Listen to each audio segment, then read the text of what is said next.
a hablar un poquito esta noche otra vez acerca de esto que hemos querido estar haciendo por varias semanas, y es la de reflexionar juntos acerca de la formación o falta de una mente bíblica. Yo sé que cada uno de nosotros, pero sobre todo si usted es pastor o predicador, tiene como un tema de vida, un tema, o a veces más de uno. Es un tema como que continuamente usted lo tiene presente, o lo apasiona, o lo frustra, o algo por el estilo. Bueno, de esos temas hay 2 o 3 en mi vida, y la formación o la idea de una mente bíblica ha sido uno de esos temas que ha estado conmigo por muchos años. Algunos de ustedes lo conocen y me lo recuerdan cuando a mí se me olvida, pero es una realidad, y la razón por la que ese tema es para mí a veces apasionante, a veces frustrante, es porque cuando lo veo, pues me alegra mucho verlo y decir, bueno, pues obviamente Dios ha ido cambiando esa mente, pero cuando no la veo, también a veces me duele, a veces me frustra, porque pienso, bueno, ¿dónde se va toda esta enseñanza que pasamos, que ha estado pasando con esa mente que todavía años después pues no piensa adecuadamente? Y esas son algunas de las razones por las que a veces me siento de una manera o me siento de otra manera. Y yo quería en el día de hoy abordar algunos temas que fueron revisados, tengo que decirlo de introducción, porque quisiera dar crédito a esa conferencia que realizó el ministerio de Siren God o del pastor John Piper, cuando, quizá preocupado por algo similar, desarrolló hace poco tiempo atrás una conferencia que se llamó precisamente Think, Piense, e invitó a varias personas a reflexionar juntos acerca de la necesidad de lo que ha sido llamado la vida de la mente. Y yo no sé cuántos de ustedes están familiarizados con esta frase, pero es una frase que en el pasado los puritanos era más o menos común. La mente tiene una vida que es cultivada o no es cultivada. Y yo creo que muchos de los problemas de nuestra generación hoy en día es la apatía por lo que es la cultivación o el cultivo de la vida de la mente, una vida reflexiva, una vida que en sentido general examina las cosas independientemente de que sea un individuo creyente o no creyente. En el pasado había gente no creyente que reflexionaba sobre la vida, y más el creyente entonces debe hacerlo, pero debe hacerlo a la luz de la palabra de Dios de una mejor manera. Bueno, nuestra generación ha sido calificada por gente cristiana y no cristiana como una generación de poca reflexión. Y en realidad es que donde hay poca reflexión, pues hay poca profundidad, por así decirlo. Y aún Sócrates, antes de Cristo venir, decía, una vida no examinada no vale la pena vivir. Y él no era un hombre cristiano en el Dios de la Biblia. Una vida no examinada no vale la pena de ser vivida. Bueno, hoy yo quiero hablar un poquito de cosas que son opositoras de la mente, de la formación de una mente bíblica, y a la vez, dentro de esas cosas, poder hablar de algunas cosas que pudieran contribuir a la formación de una mente bíblica. Para algunos de ustedes que no estuvieron, yo voy a decir algunas cosas, no muchas, que fueron dichas en la clase anterior, y le estoy haciendo porque ya hace varias semanas que yo di esta primera parte, si así pudiera decir, y por tanto tengo que conectarlos de alguna manera, pero el resto, la gran mayoría, es algo nuevo que estoy compartiendo hoy. Vamos a hablar primero de nuestra situación actual, una vez más, porque si sabemos dónde estamos, entendemos mejor para dónde vamos. Y una de las cosas que tenemos hoy en día es que mucha gente ha aprendido a dividir la razón de la fe, como si la razón fuera una cosa y la fe fuera otra cosa.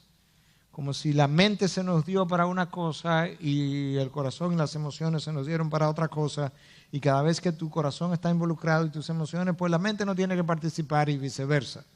Y la realidad es que el ser de nuestro Dios no es así, no funciona así, y tampoco nos diseñó de esa manera. Él nos diseñó para que nuestras emociones sean movidas, pero sean movidas de una manera informada, y que esas dos cosas interactúen de una forma armónica todo el tiempo, de tal forma que yo pueda amar a mi Dios con todo mi corazón, con toda mi alma, con toda mi mente y con toda mi fuerza.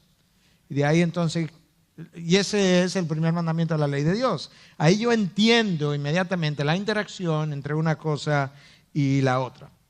Por otro lado, el cristiano aprendió, el cristiano evangélico aprendió a dividir lo sagrado de lo secular, y eso comenzó a partir de la época de la iluminación, lo que en inglés ha sido llamado the Enlightenment. Pero la realidad es que ninguno de los reformadores vio eso de esa manera y ninguno de los puritanos lo vio de esa manera. Para el cristiano no hay un área de la vida secular, eso no existe. Eso es como dice un oxymoron, una contradicción. Si tú eres cristiano, el Espíritu Santo vive dentro de ti, todo lo que tú haces, todo lo que tú hablas, todo lo que tú ves, todo lo que tú lees es sagrado para ti.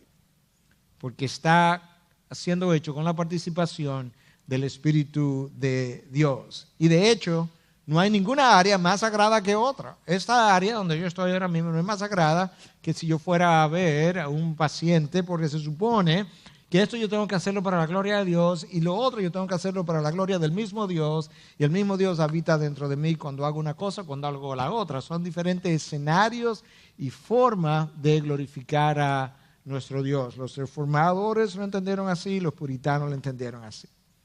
Otro de los problemas hoy en día es que nosotros hemos aprendido a vivir una fe cristiana en nuestra privacidad. Entonces, esa fe que yo comparto hoy, de manera a veces hasta efervescente, no es vivida en mi vida pública de la misma manera. Es algo como un uniforme o algo que yo vivo en un closet. Y entonces, en esa privacidad de mi fe cristiana, lo que el corazón siente reina solo. En otras palabras, esa pasión que mi corazón siente, pues está desconectada de mi mente, y yo voy a hacer ingeniería, economía el lunes, el martes, y eso está solo ahí, separado, distanciado, divorciado de esto que estoy haciendo con mi mente, y eso ha creado graves problemas. Y finalmente, la vida de la mente no es cultivada. Eso es una frase que yo obtuve a sí mismo de un pequeño libro que se publicó con relación a esa conferencia llamada Think. Se llama así: la vida de la mente no es cultivada. Entonces, una de las cosas que estamos tratando de hacer, y en esta charla en particular, es ayudarnos a entender la necesidad de cultivar la vida de la mente. Seguimos con nuestra situación, cómo el ser humano piensa hoy en día. Y esto es bueno mencionarlo porque cuando nosotros nos nacemos de nuevo, muchas veces, aún después de yo nacer de nuevo, yo tengo pensamientos similares o intermitentes que lucen más como el hombre viejo que como el hombre nuevo. En primer lugar, la mayoría de la gente piensa hoy lo que yo soy, o yo pienso como yo soy lo que yo pienso que soy. No es lo que como la Biblia me define, sino lo que yo pienso que yo soy. Si yo creo que soy justo, pues yo soy un hombre justo, no importa lo que la palabra de Dios diga. Si yo pienso que soy, no sé, talentoso, pues yo soy talentoso, no importa lo que otros puedan o no decir con relación a mi talento. Yo soy lo que yo pienso. Eso inmediatamente me predispone de manera negativa a un cambio de mi mente y a un cambio de mi vida. Muchos piensan, yo hago cosas malas, pero en realidad yo no soy esa persona mala. Solamente son las cosas que yo hago que son malas. Y así pensamos. La Biblia dice que no hay nadie bueno. Bueno, las cosas malas que yo hago es precisamente porque no hay nadie bueno. Y yo tengo que verme de esa manera. Frecuentemente pensamos que si algo sale mal, esto yo lo veo todos los días, por así decirlo, quizás de una manera hiperbólica, no es mi culpa.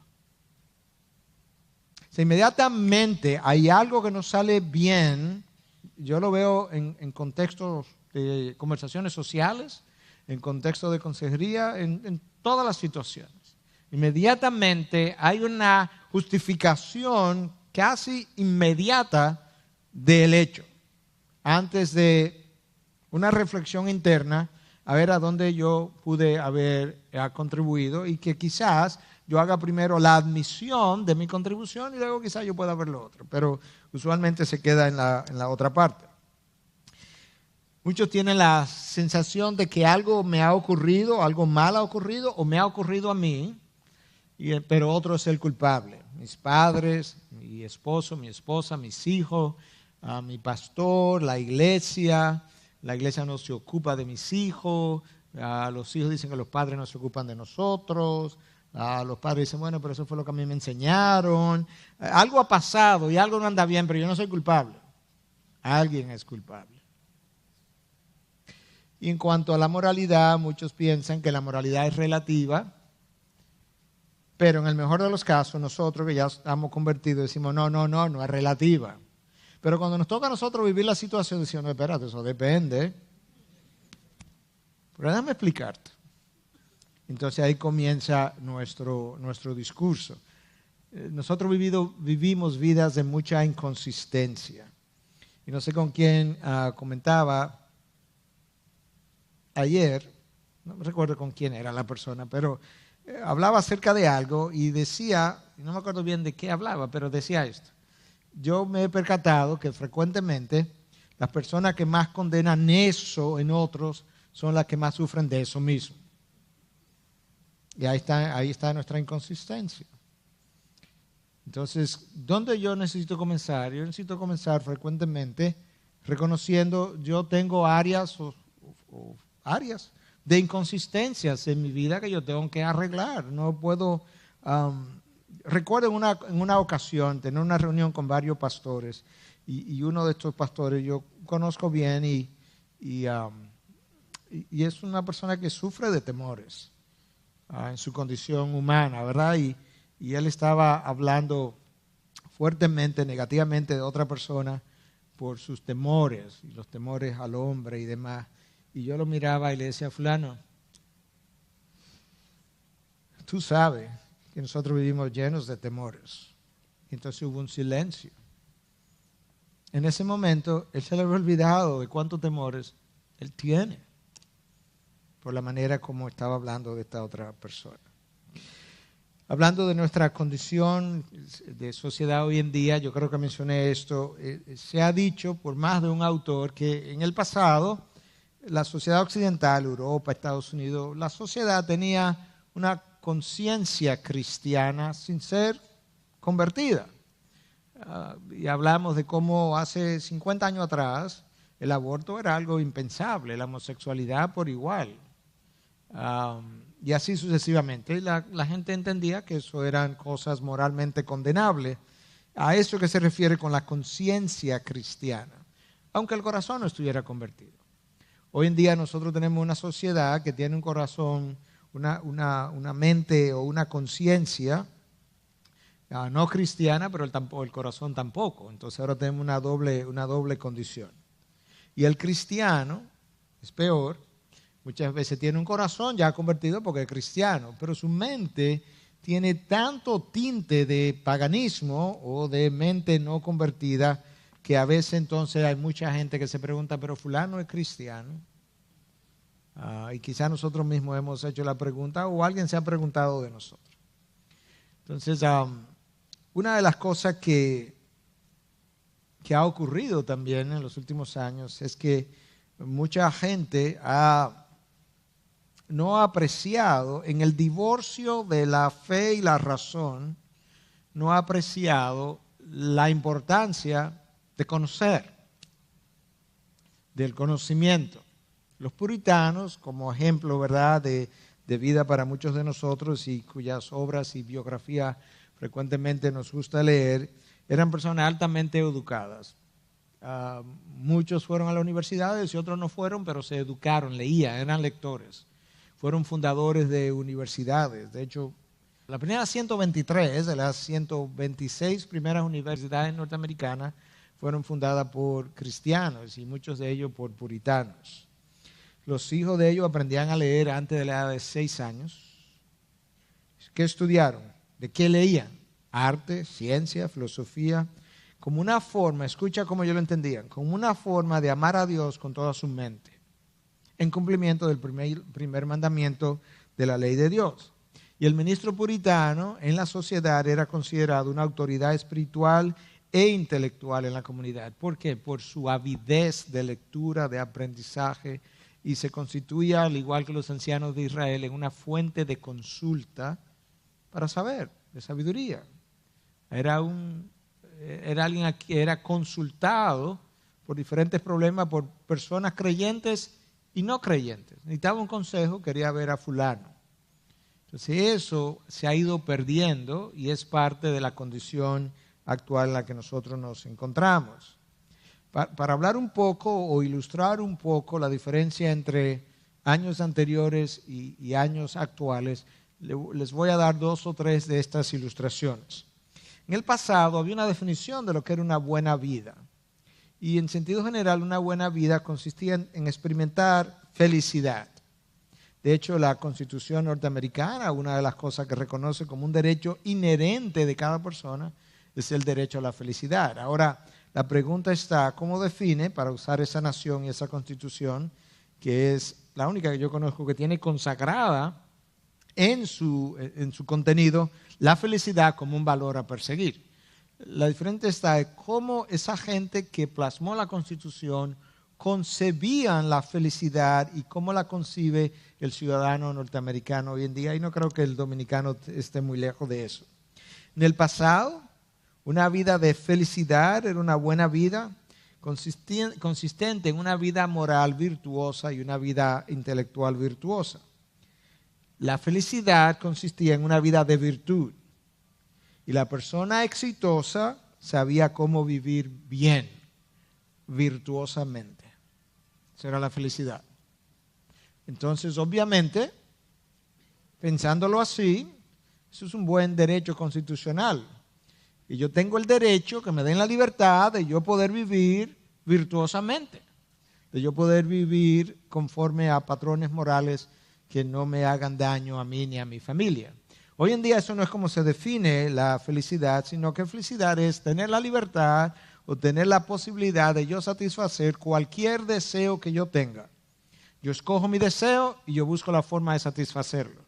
Cuando ese deseo que yo escogí, o cuando tú impides o me impides yo satisfacer el deseo que yo he escogido, entonces tú estás interfiriendo con mi felicidad y por tanto es algo que es digno de condenar. ¿Te das cuenta cómo nosotros hemos ido cambiando? Pero muchas veces la persona se convierte y en su mente él sigue pensando de la misma manera, que felicidad es la posibilidad de yo llevar a cabo todas las cosas que yo he soñado, no importa cuán temporales, vanidosas, pecaminosas o de este mundo ellas sean, pero eso es lo que yo he soñado, lo que hoy llaman the American Dream, una buena casa, un buen tiempo de retiro, buenos ingresos, el poder disfrutar de eso. Bueno, yo creo que hoy pudiéramos hablar incluso del Dominican Dream, del sueño dominicano. Lo único que muchas veces por la condición en que vivimos es más una pesadilla que un sueño, pero yo creo que no somos muy diferentes. El concepto de la libertad antes y el concepto de la libertad hoy. Antes había la idea de que libertad era que tú me permitieras, me diera la oportunidad de yo hacer lo que se debía hacer. Lo que yo debo hacer, yo debo tener esa libertad. Hoy en día eso no es como la libertad es definida. La libertad hoy es el poder o la capacidad para hacer lo que yo quiero hacerlo o decir lo que yo quiero decir.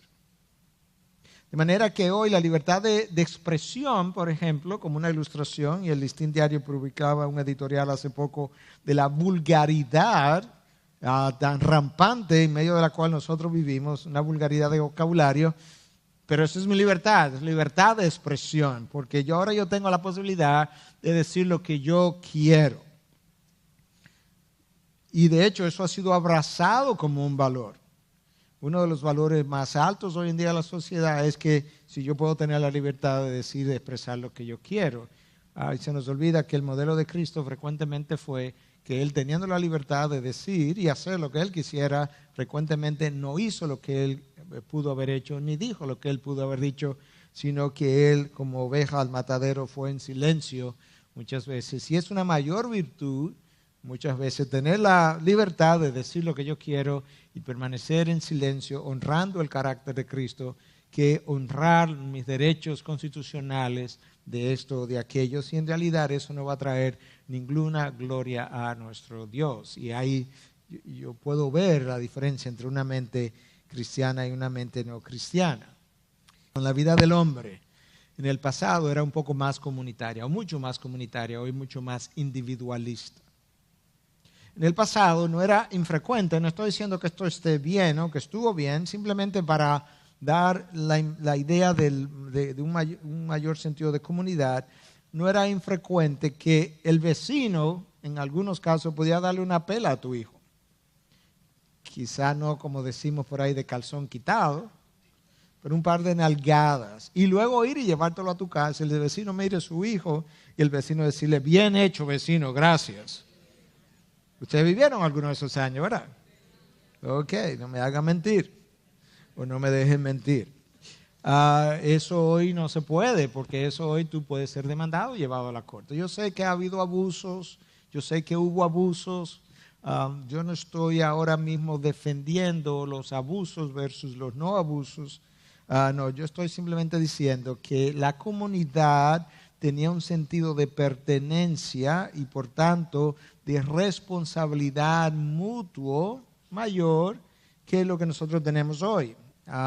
Nunca se me olvida una frase que escuché, no la escuché de mi abuelo, que murió ya de 98 años creo, pero la escuché de gente mayor que yo, que sí estuvo más cerca de él. Y la escuché de mi padre, de hecho, que con relación a su padre, que cuando él tenía 90 años todavía estaba sembrando semilla y le decían ponono, pero ¿para qué tú estás sembrando? Está muy viejo ya para eso. Y él decía, sí, pero cuando yo nací yo encontré el sentido de comunidad. Cuando yo me vaya, la comunidad no deja de existir. La comunidad sigue existiendo. Y la mente cristiana tiene que tener un sentido de que pertenece a una historia que él o ella no comenzó, que él o ella no escribió, que él o ella no va a terminar y que él tiene que contribuir a esa historia. En todos los sentidos. Nosotros a veces pensamos que la única forma de contribución es compartiendo el evangelio. No, cuando yo siembro una semilla para la próxima generación, yo estoy mostrando el carácter proveedor del Dios que me salvó. Nuestro Dios es un Dios proveedor y hace provisión para otros. Y yo tengo la obligación de modelar, de reflejar cada uno de los atributos que forman parte de su carácter. Y nosotros tenemos una generación muy egoísta e individualista que tiene la defensa de su derecho como un valor primario, independientemente del daño o no que le pueda hacer a otro, el daño ya sea físico, emocional o ofensivo o lo que sea. No, el derecho, yo tengo mi derecho. Bueno, la realidad es que cuando Cristo vino y dejó su gloria, dejó todo su derecho a un lado. Y no reclamó ninguno de sus derechos en ningún momento. Nunca. En ningún momento. Sino que Él se sometió al estilo de vida sin pecar, al estilo de vida y pagó impuestos, hizo todo lo que tenía que hacer. No reclamando el hecho de que Él era dueño y Señor de todo. Lavó pies sin decir, aquí el Señor soy yo y la segunda persona de la Trinidad soy yo. De hecho, yo creé todo este universo. Láveme los pies, por favor. No, Él no hizo eso. Entonces nosotros podemos admitir que esa es la manera de vivir, pero luego vamos el lunes a vivir de otra manera y vivir reclamando lo nuestro y nuestros derechos. Marcas distintivas de una mente cristiana. Número 1, razona con una perspectiva eterna. Eso, yo creo que lo mencioné en la clase anterior, cambia todas mis decisiones, cambia toda mi determinación y la manera como yo interpreto las circunstancias, absolutamente todo. Estoy pasando por yo hablaba con alguien, un líder cristiano, hace una semana atrás, y él me estaba compartiendo algunas cosas, algunos de los malos ratos por lo que ha pasado, y yo le decía, fulano, simplemente recuerda, déjame hacerte una pregunta, ¿tú eres un mejor hombre hoy que hace unos años atrás? Sí, claro. Recuerda una cosa, la razón por la que Dios te está pasando por esa circunstancia, y quizá mañana soy yo, porque Dios entiende que no hay ninguna otra forma mejor que esta para llevarte de donde tú estabas a donde tú estás. Esa es la realidad. Si Dios conociera una mejor forma de santificarme del punto A al punto B, si esa fuera mejor Para mí, yo estaría en esa otra forma. Decía, creo que fue CJ que envió un Twitter en esta semana que decía algo así como: si yo tuviera la oportunidad de cambiar cualquiera de los planes de Dios para mi vida, lo único que yo voy a hacer es arruinarlo. Y así es.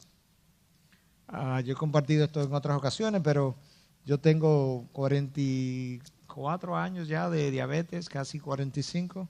Si yo tuviera la oportunidad de cambiar eso y no tener diabetes, yo hubiese arruinado todo lo que mi diabetes ha alcanzado en mi vida, de lo cual muchas cosas todavía he percibido y muchas otras no.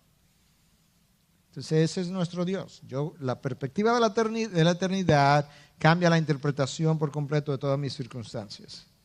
Yo necesito una sumisión a la autoridad, todos nosotros. ¿Saben por qué? Porque nosotros tenemos una naturaleza rebelde. Unos más, unos menos.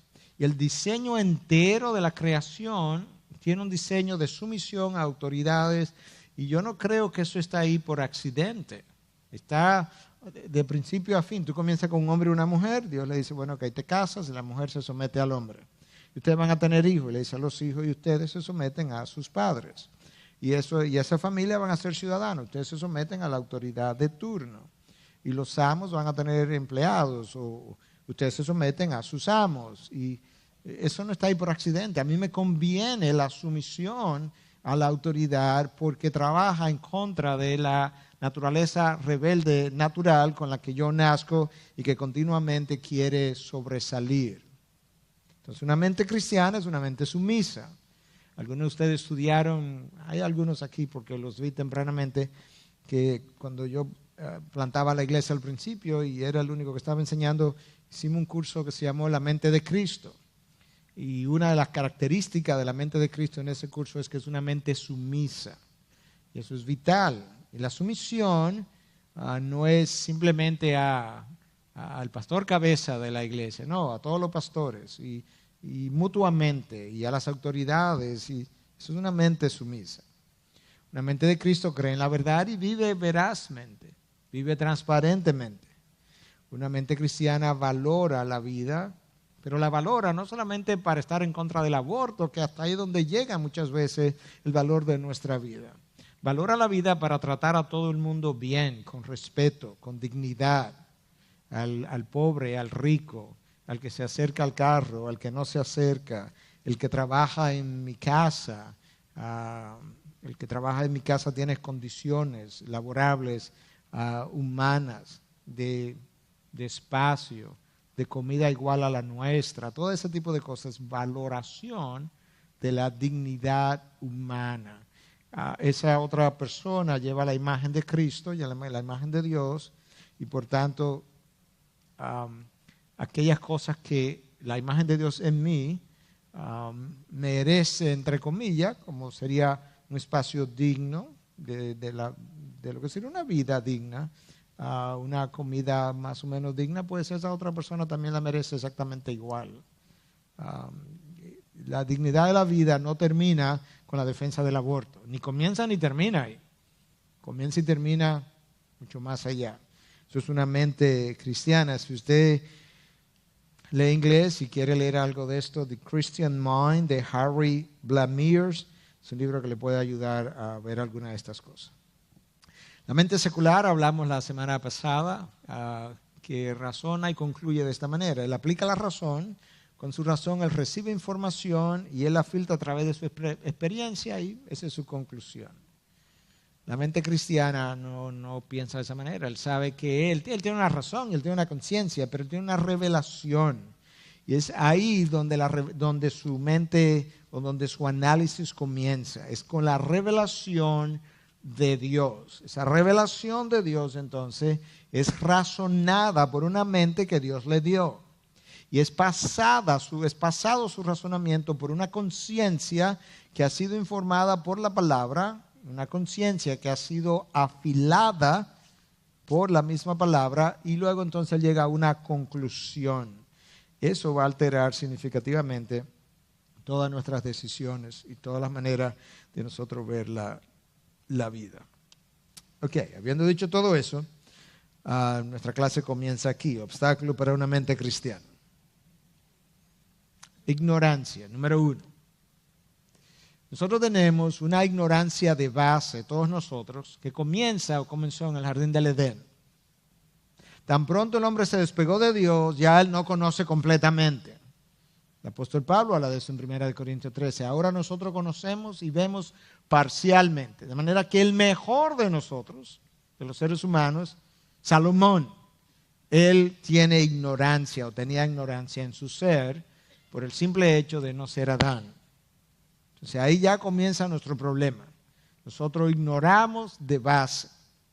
Pero luego a esa ignorancia de base que tenemos, se agrega otra ignorancia, y es el hecho de que aún después de ser cristianos no conocemos la palabra de Dios como debiéramos conocerla, porque no la estudiamos, escudriñamos como debiéramos hacerlo, y por tanto ahora se me agrega otra ignorancia de cosas conocibles, pero que yo no conozco. Mi pueblo perece por falta de conocimiento. Ese conocimiento que no tengo trabaja en contra de mi mente bíblica. Ahora eso se empeora. Se empeora porque nosotros conocemos o desconocemos muchas cosas que debiéramos conocer. Muchas cosas. Cosas que están reveladas en su palabra y otras que si no están directamente reveladas, pero padres, por ejemplo, debieran conocer muchas cosas acerca de la crianza de sus hijos que son conocibles, pero que no la conocen. Entonces hay muchas cosas que debiéramos conocer que no conocemos. Eso agrava la ignorancia de base de la que hablamos. Y entonces, por otro lado, conocemos mucho de muchas cosas que a Dios le tienen sin cuidado. De verdad. Dios puede conocer, o sea, las conoce porque Él es omnisciente. Pero no creo que a Dios le interese mucho que esté muy interesado en que yo conozca todas las mejores marcas de perfumes o de vinos. Eso, no estoy diciendo que usar perfume sea pecaminoso, pero que yo tenga todo este conocimiento acumulado sobre esas cosas, sobre todo a expensa de conocimiento que yo sí debiera tener. Peor aún. Frecuentemente nuestro conocimiento es egocéntrico, porque frecuentemente yo conozco de las cosas que a mí me interesan, pero no necesariamente de las cosas que a Dios le interesan que yo conozca, o que a Dios le interesen que a mí me interesen. Y eso entonces agrava mi ignorancia de base. Mira lo que dice Proverbio 15:14, el corazón inteligente busca conocimiento, mas la boca de los necios se alimenta de necedades. Necedades. ¿Qué son necedades? Necedades. Comencemos a preguntarnos, ¿en qué yo estoy gastando mi mente? ¿De qué yo la estoy llenando? A la luz de la eternidad, recuerda que dijimos que una característica de una mente cristiana vive a la luz de la eternidad. Comienza ahí. Entonces, a la luz de la eternidad, ¿qué yo leo? ¿A qué me expongo? ¿En qué gasto mi mente? ¿En qué gasto mi tiempo? ¿Cuáles son las fuentes de meditación? Cuando yo voy manejando, cuando yo voy a una playa o a la montaña y camino y salgo a caminar o a montar bicicleta, ¿cuáles son las fuentes? ¿Cuál es el alimento de meditación de mi mente? Y eso me puede ir ayudando a determinar a qué que se está refiriendo el autor de Proverbios cuando dice que el corazón inteligente busca conocimiento, pero la boca del necio se llena, o la mente también del necio se alimenta de necedades. Alguien ha dicho que hay 5 niveles de conocimiento. Yo quiero explorar esto un poquito. Conocimiento eso solo es información. La República Dominicana tiene 48,000 y tantos kilómetros cuadrados. Eso es conocimiento y es pura información. Ahí yo no veo ninguna sabiduría en ese dato. Eso es un dato. Luego hay un conocimiento que tiene otro nivel y es perspectiva. Ahora yo estoy hablando de sabiduría.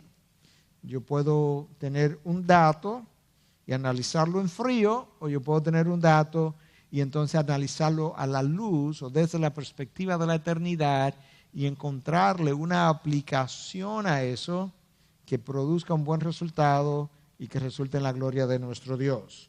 Perspectiva es sabiduría. Hay otro nivel que ha sido denominado convicción. Y convicción es convencimiento. Convicción es una opinión. Y ahí donde yo creo que muchas veces el cristiano resbala. Él tiene muchas opiniones, tiene mucho conocimiento muchas veces, pero a él le falta perspectiva, le hace sabiduría, y a él le falta convicción. La convicción es eso por lo cual tú morirías. Es esa idea que ha surgido de la palabra, del conocimiento de Dios, de tu experiencia caminando con Dios, que hoy mueve tu vida y donde tú estás arraigado. La convicción te sostiene. La opinión yo la sostengo y la puedo cambiar. Las opiniones se cambian fácilmente, convicciones es otra cosa. Pero muchas veces parte de nuestro problema está agravado porque yo tengo por convicción cosas que debieran ser meras opiniones. Y yo tengo por opiniones cosas que debieran ser convicciones. Y eso es vital. Porque cuando yo tengo cosas que son meras opiniones y las tengo por convicción, yo voy a estar defendiendo cosas que no son verdaderamente defendibles y que en un futuro yo probablemente tenga que cambiar. Y cuando tengo cosas que debieran ser convicciones y son nada más que opiniones, pues yo voy a comprometer mucho camino en mi vida. El carácter ha sido definido de múltiples maneras. Alguien ha dicho qué es lo que yo soy, lo que verdaderamente yo soy, etcétera, etcétera. Pero desde el punto de vista práctico que estamos hablando, es la suma de un conjunto de hábitos. Si mi hábito es la lectura de la palabra, si mi hábito es la oración, si mi hábito, esos hábitos que se van sumando, si la lectura, mi hábito es la meditación en las cosas de Dios, en la autoexaminación para irme aproximando a la imagen de Cristo y ir reemplazando los valores viejos por valores nuevos. Esos hábitos van formando un carácter. Y luego finalmente habilidades. Alguien ha dicho que eso es la forma o la habilidad de hacer las cosas buenas, pero de manera natural. Eso es lo que yo soy. Así es como soy. No tengo que pensarlo mucho, no me cuesta trabajo. No tengo que forzarme, no me es pesado, no me es gravoso. Por ejemplo, Dios lo hizo un hombre o una mujer manso o mansa, le cuesta a usted trabajo no ser manso. Ya eso es lo que yo hago de manera natural. Y entonces yo tengo una habilidad de vivir la vida de manera mansa. Esa es una forma, ¿verdad?, práctica de verlo. Ahora yo quiero hacer varios comentarios. Mira este párrafo que yo construí esta tarde justamente con relación a estos 5 niveles del saber, como alguien lo ha clasificado. Muchos tienen información, conocimiento, de la Biblia incluso, pero no saben cómo aplicarlo. Falta sabiduría. Pero la sabiduría es algo que Dios da. El libro de Eclesiastés dice, creo que es 2:26, si mi memoria no me falla, que aquel que complace a Dios, a él Dios le da sabiduría, conocimiento y gozo. Sabiduría, conocimiento y gozo. Sabiduría, conocimiento y gozo. Aquel que complace a Dios. De manera que hay algo que Dios hace, que viene a nosotros, siempre es vía la cruz, pero que es en respuesta a cómo yo vivo en relación con Él. Aquel que complace a Dios, Dios le da sabiduría, conocimiento y gozo. Entonces, por tanto, como tiene información, pero no tiene perspectiva, no tiene sabiduría, por tanto, no hay consistencia en su caminar, no hay convicción. Hay un día que está bien. Al otro día, tú dices, ¿pero cómo va a ser? Pero si él ayer... Porque hay una inconsistencia, porque donde yo tengo una mezcla de convicción con opiniones, yo me muestro de esa forma. Un día yo parezco cristiano, sólido, como Van Inter, sólido. No como Van Inter, ¿sabes lo que le pasó a Van Inter? Bueno, había inconsistencia en Van Inter. Entonces de ahí su quiebra. Entonces no hay consistencia en su caminar. Como consecuencia, como no hay consistencia en su caminar, no hay un desarrollo del carácter cristiano. Porque el carácter se forma en la consistencia. Y entonces al final no exhiben la imagen de Cristo, la manera natural de vivir que estoy llamando hábitos. Mis hábitos han producido en mi relación con Dios, en mi comunión con Dios, la formación de una imagen que Dios fue formando, la intimidad que fue siendo cultivada. Esa imagen resulta en una forma natural de vivir. Pero tú puedes ver que todo comienza con la aplicación apropiada del conocimiento que me da una sabiduría de vida, que me produce convicciones, que transforma mi carácter y que me ayuda a vivir de manera natural y no bajo el peso de la ley de Dios. Un par de cosas en relación al conocimiento. Yo puedo memorizar toda la Biblia, un capítulo, un libro entero, y no conocerla. Yo le mencioné, creo, en una sección anterior, para ser rabino en Israel, tú tenías que haber memorizado los 5 libros de la Biblia entero a la edad de 12 años. Si para la edad de 12 años tú no habías memorizado la Biblia, el Pentateuco, te iban a decir, ve buscando otro trabajo, otra cosa que hacer. Esa es una de las razones por las que alguna gente que ha estudiado el grupo de discípulos que Cristo escogió, piensa que ninguno de ellos memorizó el Pentateuco a la edad de 12 años, porque todos ellos tenían otra cosa que hacer. Y es posible, eso es como nuestro Dios es. Es posible que lo haya redimido de esa manera. Tú puedes conocer los datos sin conocer el contenido. Literalmente, tú puedes conocer eso. Yo recuerdo, hice este ejercicio con alguien, un niño de nuestra iglesia, yo se lo ilustré ya en otra ocasión, pero me recitó el Salmo 19, del versículo 1 a 4, y yo le pregunté a fulano, ¿y qué significa eso? Y dijo, ¡ay, diache! Y salió corriendo.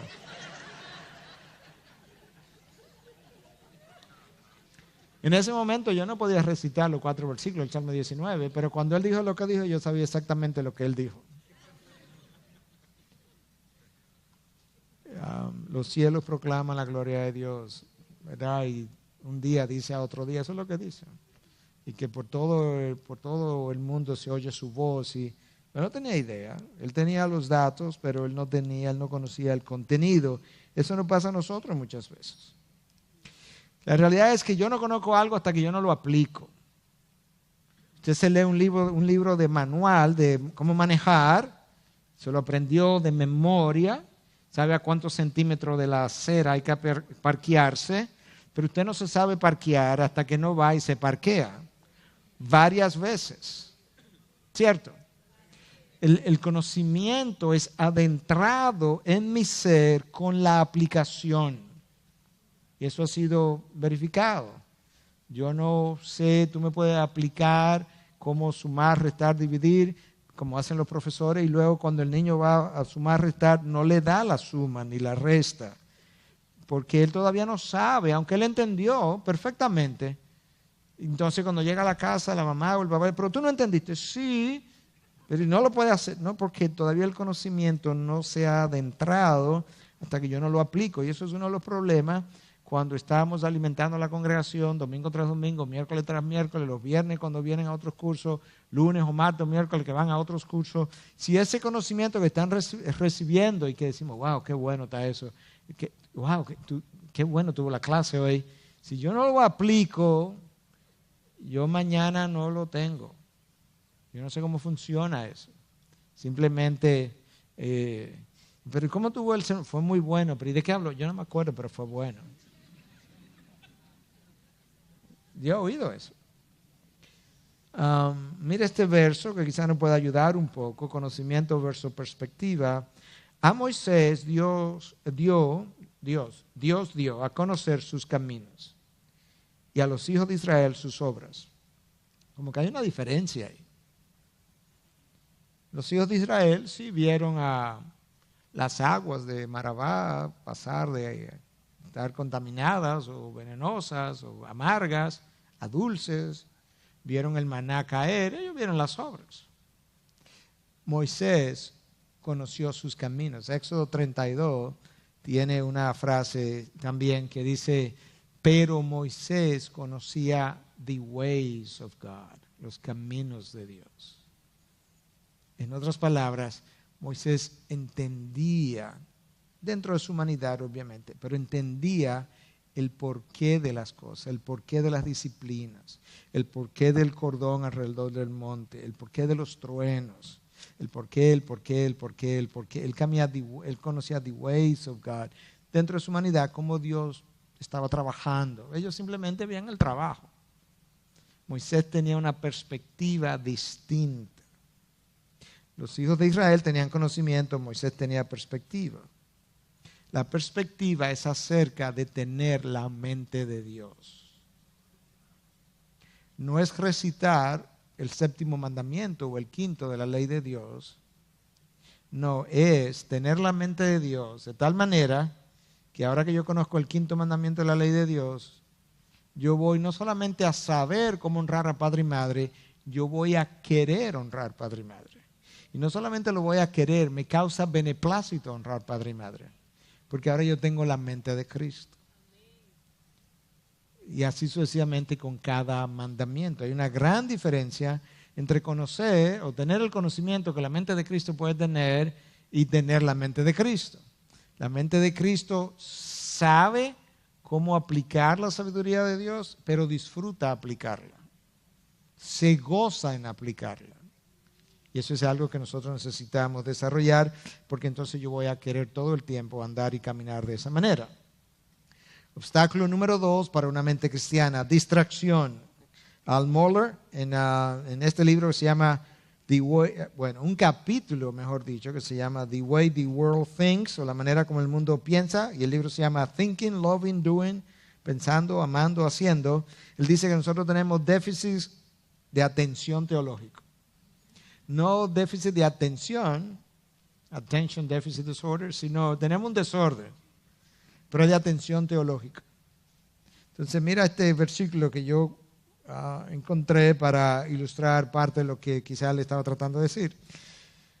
Cuando Pedro trata de parar a Cristo para que no llegue hasta la cruz, esto es lo que Cristo le dice, cuando lo reprende. No estás pensando en las cosas de Dios, sino a la de los hombres.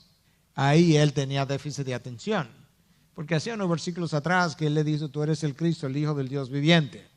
Enfocado, tú eres el Cristo, el Hijo del Dios viviente. Y ahora, no, la cruz, que jamás te ocurra eso, y Cristo le dice, mira Pedro, tú te desenfocaste, porque ahora tú tienes en mente las cosas de los hombres y no la de Dios. ¿Cómo se manifiesta esa fácil distracción en nosotros? Nosotros perdemos fácilmente el interés por las cosas que no nos interesan, pero quizás le interesan a Dios para su reino. Hay muchas cosas en las que tú no tienes interés. Simplemente, eso no soy yo. Esa no es mi personalidad. Puede ser. Y yo puedo sufrir de lo mismo. Pero esa no es la pregunta. La pregunta es si a Dios le interesan para su reino. Porque si a Dios le interesan para su reino, es mi obligación y responsabilidad pedirle a Dios que me dé el interés que yo no tengo para su reino. Porque como no se trata de mí, tampoco se puede tratar de mi interés. ¿Cierto? Okay, hay dos personas de acuerdo, pero está bien. Nosotros nos distraemos fácilmente con las banalidades de la vida. Cualquier película con cualquier banalidad, la vida de los ricos y los famosos, wow, y ya nos volvemos locos. Las banalidades de la vida, cosas que yo nunca voy a tener, cosas que no debería estar soñando ni pensando. Pero fácilmente nos distraemos con eso. Y algo que yo no sé si usted lo ha observado, pero si usted se sienta a observar, si usted se convierte en un buen observador, lo va a ver. Tan pronto yo no estoy en el centro, yo pierdo el interés. Como decía la hija de Lyndon Johnson, el pasado presidente de Estados Unidos. El problema con mi papá es que si él está en una boda, él quiere ser la novia. Y si está en un funeral, él quiere ser muerto. Si él no tolera no ser el centro de atención. Y tan pronto nosotros no estamos en el centro, yo pierdo el interés. En tu conversación, en lo que tú persigues en la vida, en lo que me estás contando en tu historia. Obstáculo número 3 para una mente cristiana. Nosotros tenemos prejuicios intelectuales y emocionales y de todas las formas. Nosotros tenemos prejuicios teológicos, Si yo tengo una posición, no sé, de que la salvación no se pierde, como lo tengo, y tú tienes una convicción contraria, yo inmediatamente comienzo a sentir como tú estás por debajo de mí. Pero así lo hacemos con múltiples otras cosas. Tenemos prejuicios filosóficos, me refiero a principios de vida, filosofía de vida. Cada uno de nosotros tiene una filosofía de vida, lo exprese o lo nombre así o no. Porque cada uno de nosotros, la forma como tú vives, obedece a principios, valores, que quizás han salido de la palabra de Dios, pero eso te han dado una filosofía de vida, una forma de hacer la vida. Y cuando tú tienes una forma de hacer la vida, que no es mi forma de hacer la vida, yo comienzo a verte como también inferior. Filosofía de crianza de hijos, filosofía de cómo hacer iglesia, filosofía de múltiples cosas. Pero si tu filosofía no es la mía, tú estás mal. Tenemos prejuicios de personalidades. Hay personalidades que hacen las cosas de una manera y hay personalidades que hacen las cosas de otra manera. Si tú no tienes mi personalidad, tú estás mal. Si el pastor es medio seco, esa sequedad, tiene problemas ese hombre. Pero puede ser el pastor que piense a lo mejor que fulano es muy sanguíneo, tiene problemas. Nosotros tenemos prejuicios de personalidad. Tenemos prejuicios culturales. Nosotros, usted lo ha visto, lo ha oído, lo ha dicho. Nosotros decimos cosas como esta. En primer lugar, si las cosas vienen del norte, todo está bien. Siempre está mejor. Pero también decimos, es que en nuestro país nada sirve. O sea que ni el interlocutor sirve, porque si nada sirve. Es que eso, quizás yo me he usado frases como esa, pero eso es un prejuicio. O sea, no puede ser que en ninguna nación nada sirva. Y no puede ser que en otra nación todo sea tan bueno. Tenemos prejuicios culturales. Y la forma de hacer las cosas de una nación pueden ser mejores que otras. Pero eso no debe llevarme al rechazo y al prejuicio en contra de un ciudadano de otro y mucho menos de la nación donde yo vivo, que es donde Dios me ha colocado y donde yo debiera estar agradecido porque ahí Dios, de acuerdo a Hechos 17, determinó el lugar de mi nacimiento y de mi existencia. Él cree que yo tengo algo que aportar a ese lugar. Nosotros dentro de los prejuicios culturales tenemos a un Natanael, por ejemplo. Natanael que dio de Galilea y de ahí puede salir algo bueno. De ahí nunca ha salido un profeta. O sea que él no conocía ni siquiera el Antiguo Testamento porque Jonás vino de Galilea. Pero de ahí no. Y Pedro, aún después de la resurrección con los gentiles, no se quería juntar, ¿ustedes recuerdan? Y Pablo tuvo que condenarlo. Estaba prejuiciado Pedro. Después de nacer de nuevo, de la cruz de Cristo, de la resurrección de Cristo, de sus 3 negaciones, a Pedro le quedaban prejuicios. Pero pensamos que a nosotros no. A nosotros no nos quedan presos, a Pedro. No, nosotros no. El primer problema que tenemos es que nosotros estamos prejuiciados a favor de nuestros prejuicios. ¿Sí o no? Sí, los prejuicios que yo tengo, yo estoy prejuiciado a favor. Y esos son buenos. Y eso en realidad no son prejuicios. Esa es la verdad. Los tuyos son prejuicios. Nosotros nos distanciamos o rechazamos de aquellos que no piensan como nosotros. Todo el tiempo insistiendo en que no estamos prejuiciados. No, eso no es. Yo no estoy prejuiciado, pero él allá y yo aquí. ¿Usted no ha oído eso? Sí, quizá lo ha dicho ahora. Sea honesto. Pero eso no es de una mente de Cristo. Nada de eso es una mente de Cristo. Usted pudiera decirle, pastor, mire, pero ayer o la semana pasada yo lo oí con tal cosa. Y si es verdad, yo tendré que decirle, bueno, es verdad, me cogiste en un prejuicio. En ese momento yo no estaba pensando como la mente de Cristo. Pero usted tiene que ser capaz de admitirse incluso eso, que usted lo hace. O lo hizo ayer, o lo hizo la semana pasada, o lo va a hacer mañana, o está así en áreas. Porque si no lo admito, yo lo estoy admitiendo delante de ustedes. Si no lo admito, yo tengo problemas, porque nunca voy a salir de ellos. ¿Qué más? Nosotros tenemos perspectiva defectuosa. Tenemos antiojeras. Yo lo busqué en el diccionario, existe esa palabra, antiojeras. Como los caballos. Luego tenemos anteojeras culturales que no nos permiten ver más allá. Tenemos anteojeras lingüísticas, limitación del lenguaje, étnicas, individuales, familiares. Y todo el que ve las cosas como yo la veo, está bien. Pero el que no la ve como yo la veo, está mal. Claro que en una conversación, un examen de falso o verdadero, si usted nos pregunta a todo el grupo que está aquí, todo el que no ve las cosas como usted la ve está mal, usted va a decir falso. Porque usted sabe la verdad. Pero no es ahí que se prueba, es a la hora de yo vivir. Es a la hora de yo condenar al que no piensa como yo pienso. Es ahí. Entonces, te das cuenta que nosotros tenemos perspectivas defectuosas. Pero la razón por la que menciono esto es porque son nuestras perspectivas, son las anteojeras que nos dan las perspectivas defectuosas con las que nosotros vivimos. Y esas perspectivas defectuosas entonces nos llevan a conclusiones. Conclusiones erradas. Es otro obstáculo para la mente cristiana. Con la data correcta nosotros llegamos a conclusiones erradas. ¿Usted puede creer eso?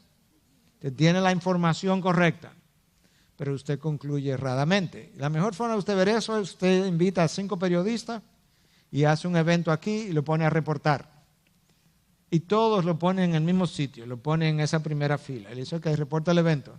Y resulta que un periodista reporta una cosa completamente distinta a la otra persona, pero él tenía la misma data. Sí, pero llegó a conclusiones erradas.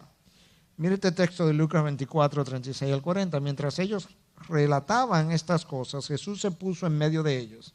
Les dijo, pasa a vosotros. Pero ellos, aterrorizados y asustados, pensaron que veían un espíritu. Ellos tienen la data enfrente.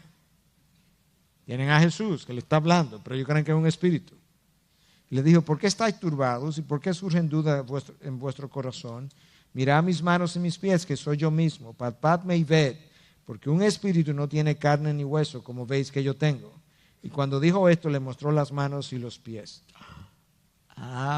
Como dirían por ahí, ¿verdad son? Yo tengo carne y sangre, yo tengo carne y hueso. Ellos tienen la data de frente, pero la conclusión es, esto es un espíritu. Tienen conclusiones erradas. Nosotros muchas veces tenemos la información, esta misma que yo estoy pasando, pero usted está concluyendo una cosa que a lo mejor por mi mente no ha pasado. Y a lo mejor mañana yo hago lo mismo estando sentado ahí. Y eso es importante que yo lo reconozca. ¿Por qué? Porque a la hora de yo sentarme a hablar con alguien y alguien decirme, pastor, mire, eso ni pasó por mi mente. Yo tengo que creerte. Quizás tú me estás mintiendo. Bueno, puede ser. Y a la hora que yo te diga, mira, fulano, honestamente, eso no pasó por mi mente. Tú lo creíste, lo pensaste, pero no estaba en mi mente. Tú tienes que creerme. A lo mejor yo te miento, puede ser. Pero como no eres Dios, tienes que creerme hasta prueba de lo contrario. Pero porque muchas veces, yo lo sé por experiencia personal, nosotros llegamos a conclusiones erradas. Yo he llegado a conclusiones erradas y tú has llegado a conclusiones erradas acerca de mí. Y mañana lo vamos a volver a hacer, a menos que yo sea más cuidadoso de ahora en adelante. Esa es la realidad. El orgullo intelectual es otro, ya estoy terminando, el orgullo intelectual es otro de los obstáculos para la formación de una mente cristiana. 1 Corintios 8:1 dice que el conocimiento envanece. Y lo que ocurre es que nosotros muchas veces asumimos que sabemos lo que el otro no sabe, pero yo no lo he escudriñado, pero yo sé. Yo no he estudiado eso, pero yo sé. Yo no he hecho ningún estudio para eso, pero yo sé que no es así. Pero como tú sabes, no, porque no es así. Pero tú has estudiado eso, no, pero eso no hay que estudiarlo. Yo sé que no es así. Asumimos que lo podríamos hacer mejor, pero yo nunca he hecho uno, y yo lo puedo hacer mejor. Yo veo una pared que está mal pintada, digo, wow, increíble, eso lo puedo, hasta yo hago eso mejor, pero yo nunca he pintado una pared, pero yo tengo la absoluta seguridad de que yo lo voy a hacer mejor. Yo no conozco las variedades, por así decirlo, la variabilidad del corrugado de la pared, de que los rolos hacen muchísimo tollo, que dejan que la pintura se chorrea. Yo no conozco nada de eso. Pero lo que yo estoy seguro es que mejor que ese si yo pinto. Y así lo hacemos con muchísimas cosas. Asumimos la posición de juez y sentamos al otro en el banquillo de los acusados. ¿Quién se le ocurre? Yo soy el juez. Bueno, obviamente quizás a ti no se te ocurriría hacer eso, pero quizás tú lo hubieras hecho de otra forma y esta otra persona se sienta como juez y dice, ¿a quién se le ocurre? Bueno, a él se le ocurrió. Y yo no digo con eso que ese otro está bien, ni que yo esté bien. No, yo lo que estoy tratando de ayudarnos a entender que una mente cristiana tiene que pensar distinta. Y si yo pudiera decir, hablaba de eso con alguien ayer o anteayer también, ¿cuáles serían como las dos cualidades de esa mente que pudieran producir los mejores resultados en todas estas áreas?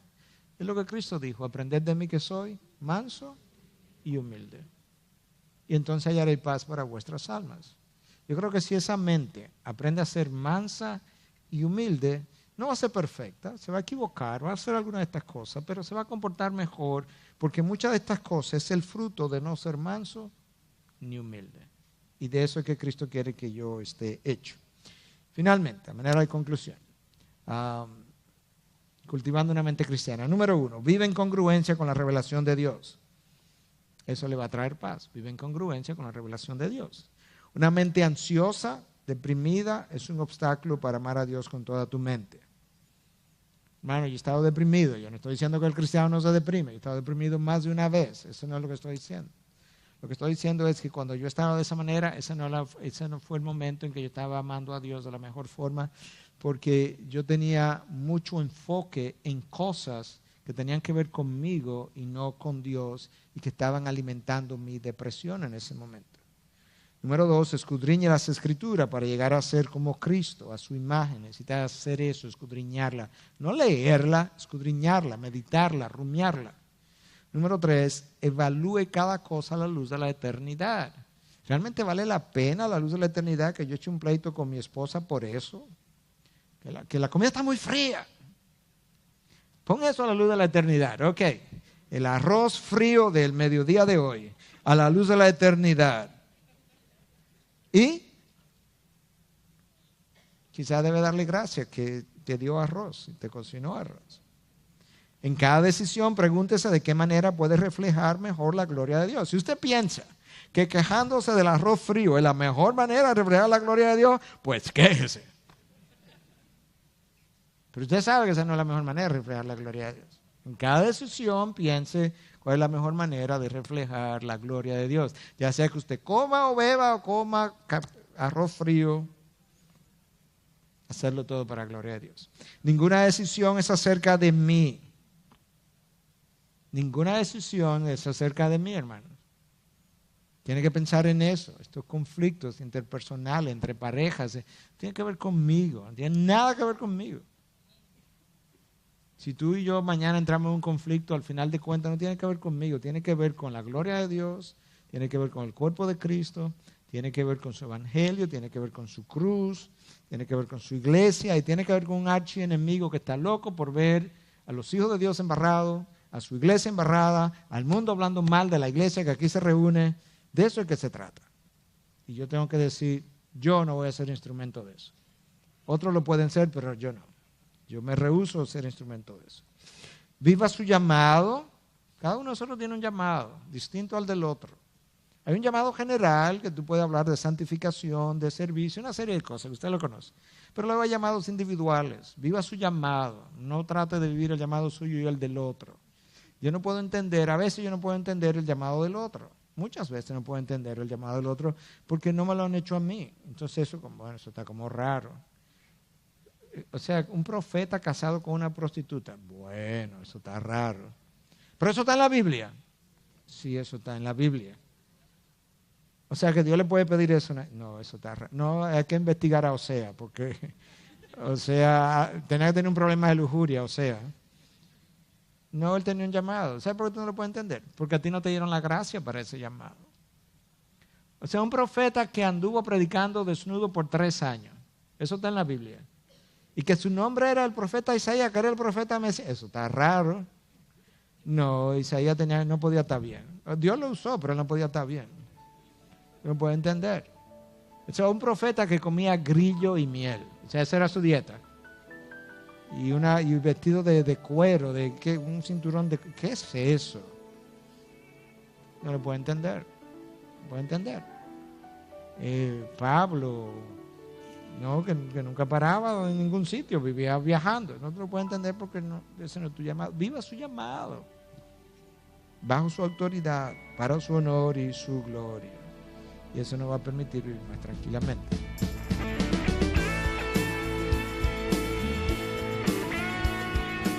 Esta es una producción que llega hasta ustedes gracias a los aportes de individuos y empresas comprometidos con la defensa de la fe.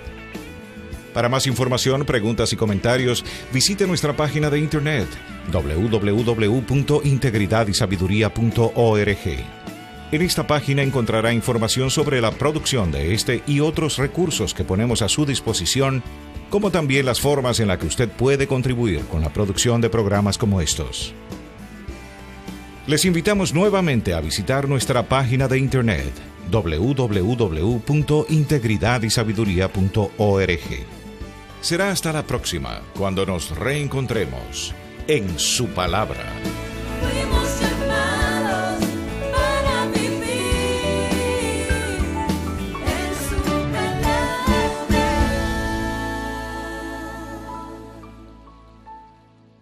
A ver a dónde yo pude haber contribuido y que quizás yo haga primero la admisión de mi contribución y luego quizás yo pueda ver lo otro, pero usualmente se queda en la otra parte. Muchos tienen la sensación de que algo me ha ocurrido, algo mal ha ocurrido o me ha ocurrido a mí, pero otro es el culpable. Mis padres, mi esposo, mi esposa, mis hijos, mi pastor, la iglesia no se ocupa de mis hijos, los hijos dicen que los padres no se ocupan de nosotros, los padres dicen, bueno, pero eso fue lo que a mí me enseñaron. Algo ha pasado y algo no anda bien, pero yo no soy culpable. Alguien es culpable.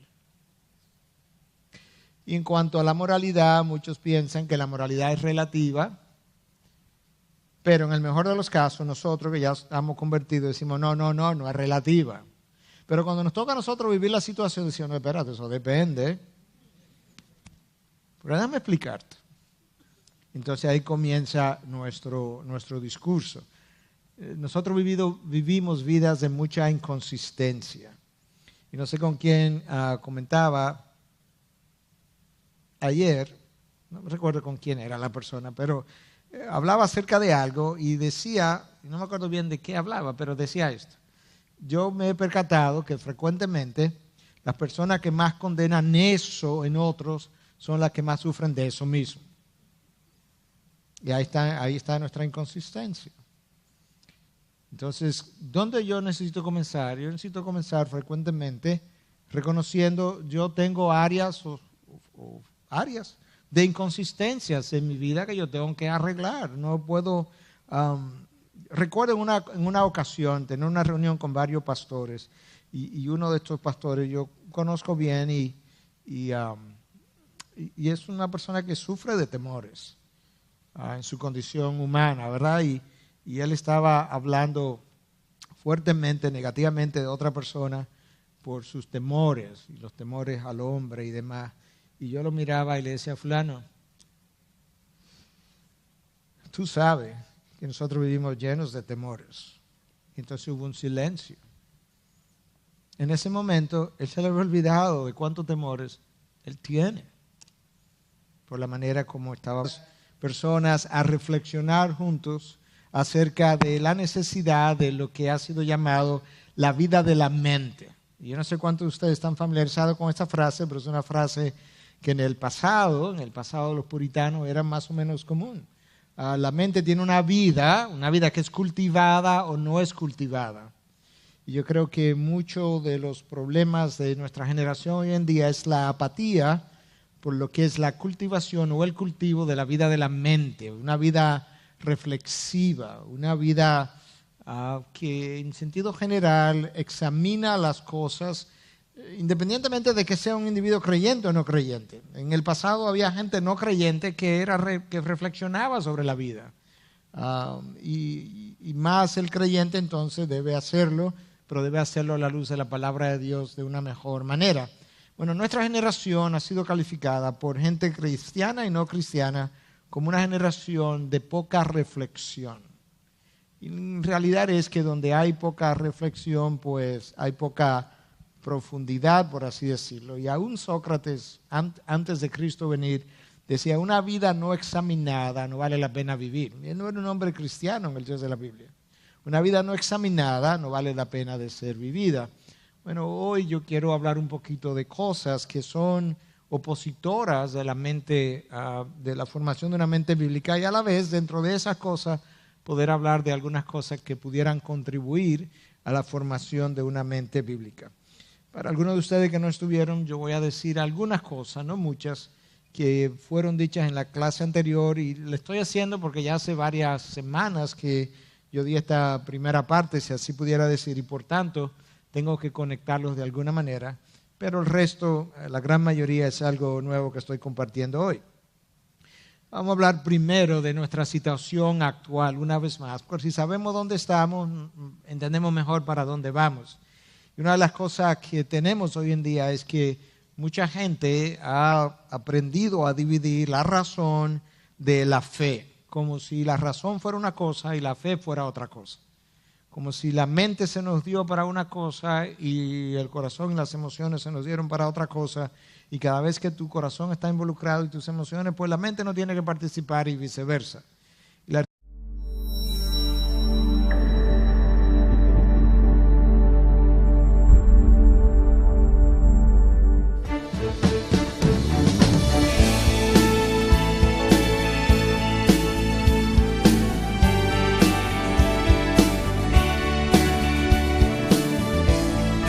Fuimos llamados para vivir en su palabra.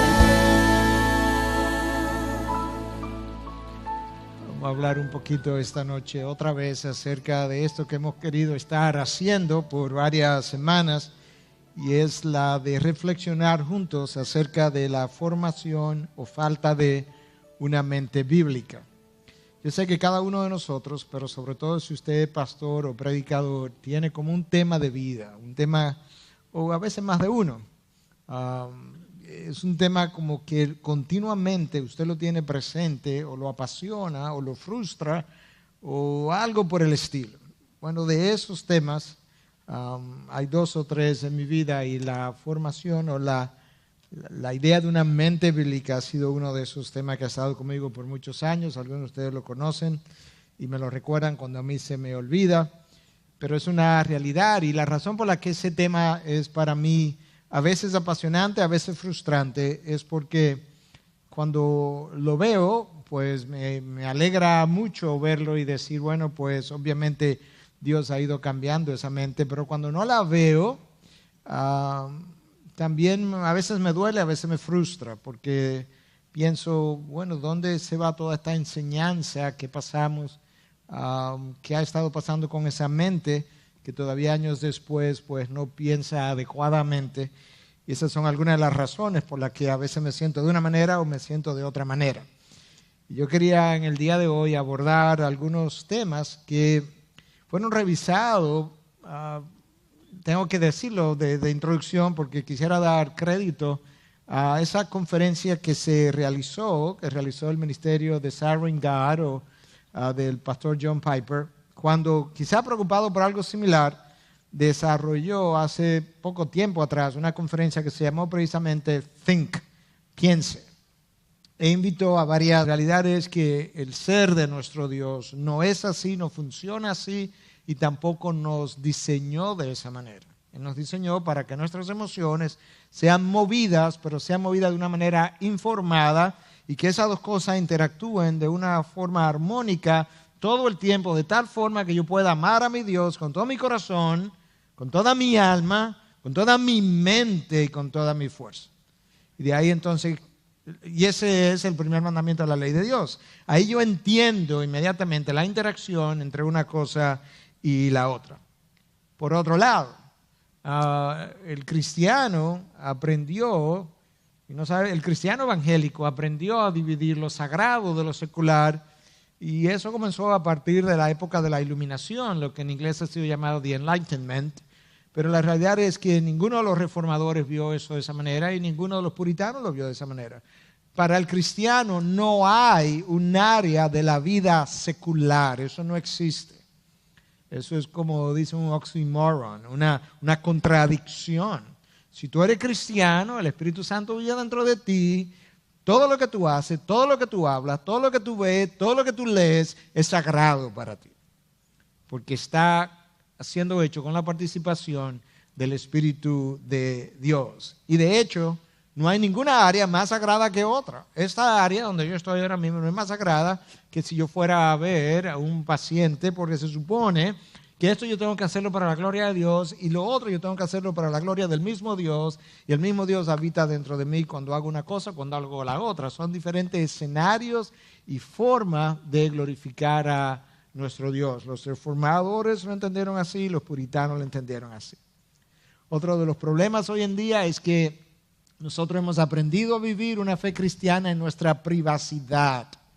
Entonces, esa fe que yo comparto hoy, de manera a veces hasta efervescente, no es vivida en mi vida pública de la misma manera. Es algo como un uniforme o algo que yo vivo en un closet.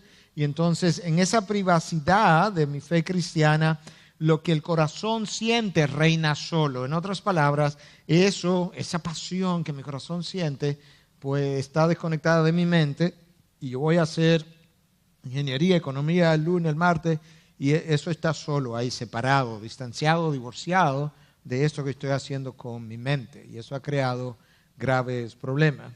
Y finalmente, la vida de la mente no es cultivada. Eso es una frase que yo obtuve a sí mismo de un pequeño libro que se publicó con relación a esa conferencia llamada Think. Se llama así: la vida de la mente no es cultivada. Entonces, una de las cosas que estamos tratando de hacer, y en esta charla en particular, es ayudarnos a entender la necesidad de cultivar la vida de la mente. Seguimos con nuestra situación, cómo el ser humano piensa hoy en día.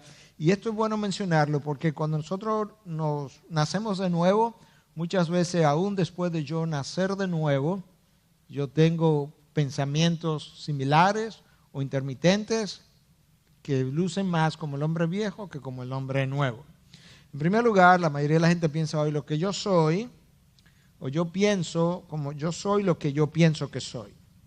No es lo que como la Biblia me define, sino lo que yo pienso que yo soy. Si yo creo que soy justo, pues yo soy un hombre justo, no importa lo que la palabra de Dios diga. Si yo pienso que soy, no sé, talentoso, pues yo soy talentoso, no importa lo que otros puedan o no decir con relación a mi talento. Yo soy lo que yo pienso. Eso inmediatamente me predispone de manera negativa a un cambio de mi mente y a un cambio de mi vida. Muchos piensan, yo hago cosas malas, pero en realidad yo no soy esa persona mala. Solamente son las cosas que yo hago que son malas. Y así pensamos. La Biblia dice que no hay nadie bueno. Bueno, las cosas malas que yo hago es precisamente porque no hay nadie bueno. Y yo tengo que verme de esa manera. Frecuentemente pensamos que si algo sale mal, esto yo lo veo todos los días, por así decirlo, quizás de una manera hiperbólica, no es mi culpa. Si inmediatamente hay algo que no sale bien, yo lo veo en contextos de conversaciones sociales, en contextos de consejería, en todas las situaciones. Inmediatamente hay una justificación casi inmediata del hecho, antes de una reflexión interna